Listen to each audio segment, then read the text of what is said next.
నమస్తే. TVL astrology topic ఛానల్కి స్వాగతం అండి. నా పేరు Vijayalakshmi, Vedic and KP astrologer. ఈ వీడియోలో 2025 నవంబర్ మాస 11వ తేదీ మంగళవారం నాటి దిన ఫలితాలు, ద్వాదశ రాశుల వారికి వారు చేసుకోవాల్సిన పరిహారాలతో సహా ఇందులో వివరించడం జరుగుతుంది. అయితే ఈరోజు చంద్రుడు కర్కాటక రాశిలో పుష్యమి నక్షత్రం మీద సంచారం చేస్తున్నాడు. పుష్యమి నక్షత్ర అధిపతి శని భగవానుడు. అయితే ముందుగా ఛానల్ని సబ్స్క్రైబ్ చేయగలరు, షేర్ చేయగలరు, లైక్ చేయగలరు. ధన్యవాదములు. ఇక వివరాల్లోకి వెళ్లే ముందు అసలు ఖగోళంలో గ్రహాలు ఎట్ ప్రజెంట్ ఇప్పుడు ప్రస్తుతానికి గ్రహాలు ఎలా ఉన్నాయి, ఏ ఏ భావాల్లో స్థితి పొంది ఉన్నాయి అనేది చూస్తే కనుక కర్కాటక రాశిలో అతిచారంలో గురువు సంచరిస్తున్నాడు. కర్కాటక రాశిలో అదే సింహరాశిలో కేతువు సంచరిస్తున్నాడు. అదే తులారాశిలో రవి శుక్రులు సంచరిస్తున్నారు. వృశ్చిక రాశిలో కుజుడు బుధుడు సంచరిస్తున్నారు. ఇక కుంభరాశిలో రాహు సంచారం, మీనరాశిలో వక్రించిన శని సంచారం చేస్తున్నారు. ఇది గ్రహాల పొజిషన్స్ ఖగోళంలో ఎట్ ప్రజెంట్ ఇప్పుడు. అయితే ఈ చంద్ర ఆధారిత ఫలితాలు వాటి యుతి దృష్టి సమన్వత్వానుగుణంగా ఈ ఆధారిత ఫలితాలు ద్వాదశ రాశుల వారికి వివరించడం జరుగుతుంది. వాటి పరిహారాలు కూడా సూచించటం జరుగుతుంది. ఇక వివరాల్లోకి వెళ్తే ముందుగా ఇక మేషరాశి. ఈ మేషరాశి వారికి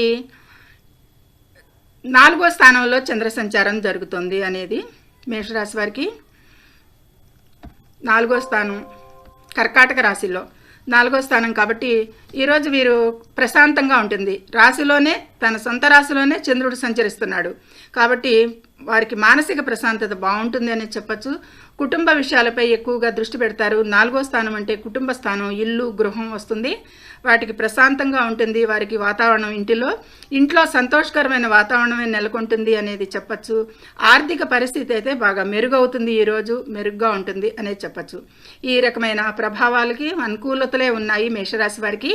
అయితే పరిహారంగా ఎర్రటి పువ్వులతో దుర్గాదేవిని పూజించండి, ఇంకా మంచి ఫలితాలు ఉంటాయి. అయితే ఇక వృషభ రాశి.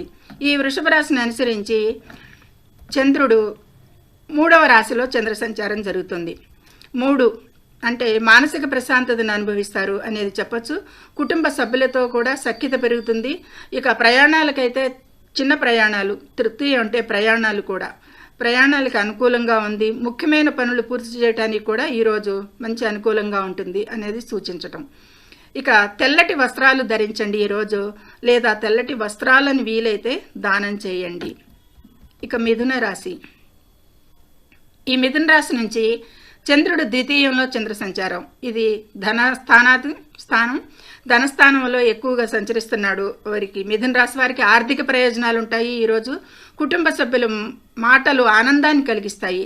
అంటే వాక్కు కూడా సంబంధించింది ద్వితీయ స్థానం, ఆ కుటుంబం కూడా సంబంధించింది కాబట్టి వారితో మాటలు మంచిగా మాట్లాడటం జరుగుతుంది. ఆరోగ్యం విషయంలో మాత్రం జాగ్రత్త వహించాలి వీరు. ఈరోజు అనవసరమైన ఖర్చులు కూడా సూచిస్తుంది కాబట్టి వాటిని అవాయిడ్ చేయండి. ఈరోజు వీరికి మిశ్రమ ఫలితాలే సూచిస్తున్నాయి, మిశ్రమంగా ఉన్నాయి శుభాశుభ ఫలితాలు. ఇక పరిహారంగా ఈరోజు విష్ణు సహస్రనామాలు పఠించండి, పారాయణం చేయండి. ఇక కర్కాటక రాశి. కర్కాటక రాశిలోనే చంద్ర సంచారం జరుగుతుంది. రాశిలోనే చంద్రుడు ఉండటం వల్ల వీరికి ఈరోజు ఎక్కువగా భావోద్వేగాలకు ఎక్కువగా పొందే అవకాశం ఉంటుంది. ఇంట్లో ప్రశాంతత లభిస్తుంది అనేది సూచిస్తుంది. ముఖ్యమైన నిర్ణయాలు తీసుకునేటప్పుడు మాత్రం ఆలోచించి ఆచితూచి నిర్ణయాలు తీసుకోవాలి. వీరికి ఈరోజు మానసిక భావోద్వేగాలతో ఉన్నప్పుడు మంచి నిర్ణయాలు తీసుకోలేరు కాబట్టి వాటిని ఈ రోజుకి అవాయిడ్ చేయండి. పరిహారంగా చంద్రునికి ఓం చంద్రాయ నమః అనే మంత్రాన్ని 108 సార్లు జపించండి. తన సొంత రాశిలోనే చంద్ర సంచారం కాబట్టి చంద్రుణ్ణి బలోపేతం చేయడానికి ఈ మంత్రాన్ని అక్షరాల పఠించండి. ఇక సింహరాశి. ఈ సింహరాశిని అనుసరించి చంద్రుడు వ్యయస్థానంలో చంద్ర సంచారం జరుగుతుంది, వెనక స్థానంలో. కొంచెం అలసటగా అనిపిస్తుంది ఈ సింహరాశి వారికి. ఒత్తిడికి దూరంగా ఉండాలి, ఆరోగ్యపరంగా శ్రద్ధ వహించాలి. సరైన ఆహారం తీసుకోవడం ఈ సింహరాశి వారికి చాలా ముఖ్యం ఈరోజు అనేది సూచించడం జరుగుతుంది. ఎందుకంటే సింహరాశి వారికి అష్టమంలో శని సంచారం కూడా జరుగుతుంది. ఏళ్ళనాటి శని, అష్టమ సంచార శని ఉండగా ఈ సింహరాశి వారికి మానసిక ఉద్రేకత గురి అవుతారు ఎక్కువగా ఈ సింహరాశి వారు. కాబట్టి వీరు సూర్య భగవానుడికి పూజించండి, ఆదిత్య హృదయం పఠించండి, సూర్యునికి ఆర్ఘ్యం సమర్పించండి. ఇది వీరికి చేసుకోదగ్గ పరిహారాలు. ఇక కన్యారాశి. కన్యారాశిని అనుసరించి చంద్రుడు లాభస్థానంలో చంద్ర సంచారం చేస్తున్నాడు. కన్యారాశికి 11వ భావంలో. ఇక 11 స్నేహితులు, మానసిక ప్రశాంతత లభిస్తుంది, సామాజిక కార్యక్రమాల్లో పాల్గొంటారు. 11 అంటే సామాజికం, పెద్ద సిబ్లింగ్స్, పెద్దవాళ్ళు అందరితోనూ కూడా చాలా బాగుంటుందని చెప్పచ్చు. ఆర్థికంగా వివిధ వనరుల నుండి ఆర్థిక లాభాలు ఉంటాయి వీరికి. 11వ స్థానం లాభస్థానం కాబట్టి. ఇక వీరు ఆకుపచ్చ గడ్డి ఆవుకి తినిపించండి, ఈరోజు ఇంకా మంచి ఫలితాలు ఉంటాయి అనేది సూచించటం. ఇక తులారాశి.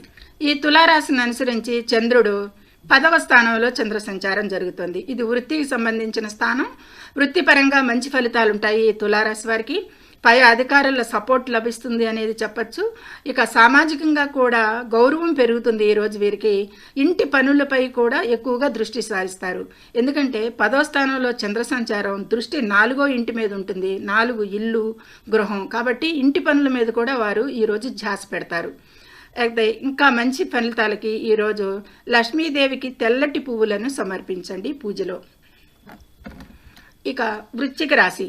ఈ వృశ్చిక రాశిని అనుసరించి చంద్రుడు 9వ స్థానంలో చంద్ర సంచారం జరుగుతుంది. భాగ్యస్థానం 9వ స్థానం.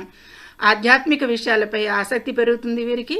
ప్రయాణాలు, ఈ 9 ప్రయాణాలు కూడా సూచిస్తుంది. హైయర్ ఎడ్యుకేషన్ కూడా సూచిస్తుంది. తండ్రికి సంబంధించింది సూచిస్తుంది. కాబట్టి ఆధ్యాత్మిక విషయాలపై ఆసక్తి పెరుగుతుంది. శుభకార్యాలకి మంచి అనుకూలంగా ఉంటుంది. ప్రయాణాలు అనుకూలిస్తాయి ఈరోజు వీరికి. తండ్రి లేదా గురువుల సలహాలు ఎక్కువగా మేలు చేస్తాయి కాబట్టి వారి సలహా ప్రకారంగా వీరు ఏ విషయాన్నైనా సరే ముందుకు తీసుకెళ్లే అవకాశం ఉంటుంది ఈరోజు. అదృష్టం ఒక్క విషయంలో చెప్పాలంటే కలిసి వస్తుంది, భాగ్యస్థానం కాబట్టి. ఇక పరిహారంగా సుబ్రహ్మణ్య స్వామిని పూజించండి ఈరోజు. రాస్యాధిపతిని బలోపేతం చేయటానికి. కుజుడు రాస్యాధిపతి కాబట్టి కుజునికి సుబ్రహ్మణ్య స్వామిని పూజించండి. ఇక ధనస్సు రాశి. ఈ ధనస్సు రాశిని అనుసరించి చంద్రుడు 8వ సంచారం జరుగుతోంది. ఆర్థిక విషయాలలో చాలా జాగ్రత్తగా ఉండాలి ఈ ధనురాశి వారు. ఆరోగ్యంపై కూడా చాలా శ్రద్ధ పెట్టాల్సి ఉంటుంది. భాగస్వామితో విభేదాలు కూడా చూసుకోవాలి. తొందరపాటు నిర్ణయాలు ఈరోజు ఏవి కూడా చేయకూడదు. ఈ విధమైన అననుకూలతలకి ఎక్కువగా ఈ ధనుసు రాశి వారు ఈరోజు గురు మంత్రాన్ని జపించండి. ఓం బృహస్పతియే నమః అని జపించండి. ధనుస్సు రాశి అధిపతి గురువుని బలోపేతం చేసుకున్న వెడల ఈ ప్రతికూల విషయాలు తగ్గుముఖం పడతాయి అనేది సూచించటం జరుగుతుంది. ఇక మకర రాశి. ఈ మకర రాశిని అనుసరించి చంద్రుడు 7వ స్థానంలో చంద్ర సంచారం జరుగుతుంది. వైవాహిక జీవితంలో సంతోషంగా ఉంటారు అనేది చెప్పచ్చు. భాగస్వామితో మంచి సమన్వయం కుదురుతుంది, సఖ్యత కుదురుతుంది. వ్యాపారంలో లాభాలు ఉంటాయి. 7వ స్థానం వ్యాపార స్థానం కూడా, భాగస్వామి స్థానం కూడా. అయితే కొత్త పెట్టుబడులకి కూడా ఈరోజు మంచి సమయంగా సూచిస్తుంది. ఇన్వెస్ట్మెంట్కి అనుకూలంగా ఉంది ఈరోజు. ఇక పరిహారంగా వీరు శనిదేవుడిని పూజించండి, శివుని పేదలకు దానం చెయ్యండి అనేది సూచించడం జరుగుతుంది. ఇక కుంభరాశి. కుంభరాశిని అనుసరించి 6వ స్థానంలో, 6వ స్థానంలో రుణ రోగ శత్రు స్థానంలో సంచారం జరుగుతుంది చంద్రుడు. శత్రువులపై విజయం సాధిస్తారు అనేది కుంభరాశి వారికి చెప్పచ్చు. కోర్టు కేసుల నుంచి ఉపశమనం లభిస్తుంది. ఎప్పటి నుంచో ఏదో కోర్టు కేసులు, పెండింగ్ కేసులు ఏదైనా ఉంటే గనక వాటి నుంచి కూడా ఈరోజు వీరికి కొంత అనుకూలతలు వస్తాయి. కొంచెం ఉపశమనంగా ఫీల్ అవుతారు. ఆరోగ్య విషయంలో కూడా నిర్లక్ష్యం చేయకూడదు. కొద్దిపాటి అనారోగ్య సూచనలు అయితే కనిపిస్తున్నాయి. క్రమం తప్పకుండా వ్యాయామం చేయండి. ఈ కుంభరాశి వారు హనుమాన్ చాలీసా పారాయణం చేయండి. ఇంకా మంచి ఫలితాలకి, ప్రతికూల విషయాలకు కూడా తగ్గుముఖం పట్టడానికి. ఇక చివరిగా మీనరాశి. ఈ మీనరాశి వారికి 5మంలో చంద్ర సంచారం జరుగుతుంది. అనుకూలం మీనరాశి వారికి. ఇక సృజనాత్మక రంగం, 5మం అంటే నాలెడ్జ్, సృజనాత్మకం, సంతానం, ఈ విధమైన విషయాలకి కారకత్వాలు వహిస్తుంది 5మం. అయితే సృజనాత్మక రంగాల్లో ఉన్నవారికి మంచి గుర్తింపు లభిస్తుంది. అంటే నటన, మోడలింగ్ రంగం, కళారంగం, సినిమా రంగం, వీటందరికీ కూడా ఈరోజు చాలా ఆర్థిక ప్రయోజనాలు ఉంటాయి. పిల్లల భవిష్యత్తు కూడా చాలా చాలా మంచి అనుకూలతలు ఉంటాయి. ప్రేమ వ్యవహారాలకి, ప్రేమికులకి మధ్య కూడా చాలా బాగుంటుంది. 5మం ప్రేమికులకు కూడా సంబంధించింది. వారి మధ్య కూడా ఏదన్నా అవకతవకలుంటే ఈరోజు చాలా అనుకూలంగా ఉంటుంది అనేది సూచించడం జరుగుతుంది. ఇక పరిహారంగా వీరు కొన్ని ప్రతికూలతలకి, ఇతర గ్రహాల ప్రతికూలతలకి పసుపు రంగు వస్త్రాలు ధరించండి, దైవ ప్రార్థన చేయండి, వీరికి ఇంకా మంచి ఫలితాలు ఉంటాయి అనేది సూచించటం. ఈరోజు సద్వినియోగం చేసుకోండి. చాలా వరకు చాలామందికి మంచి అనుకూలతలే ఉన్నాయి అనేది కనిపిస్తుంది. ఈ శని భగవానుడి అనుగ్రహం చాలామంది మీద ఉంది ఈరోజు అనేది చెప్పడం జరుగుతుంది. సర్వే జనం సుఖినో భవంతు. Please subscribe my channel, share and like it. Thank you very much.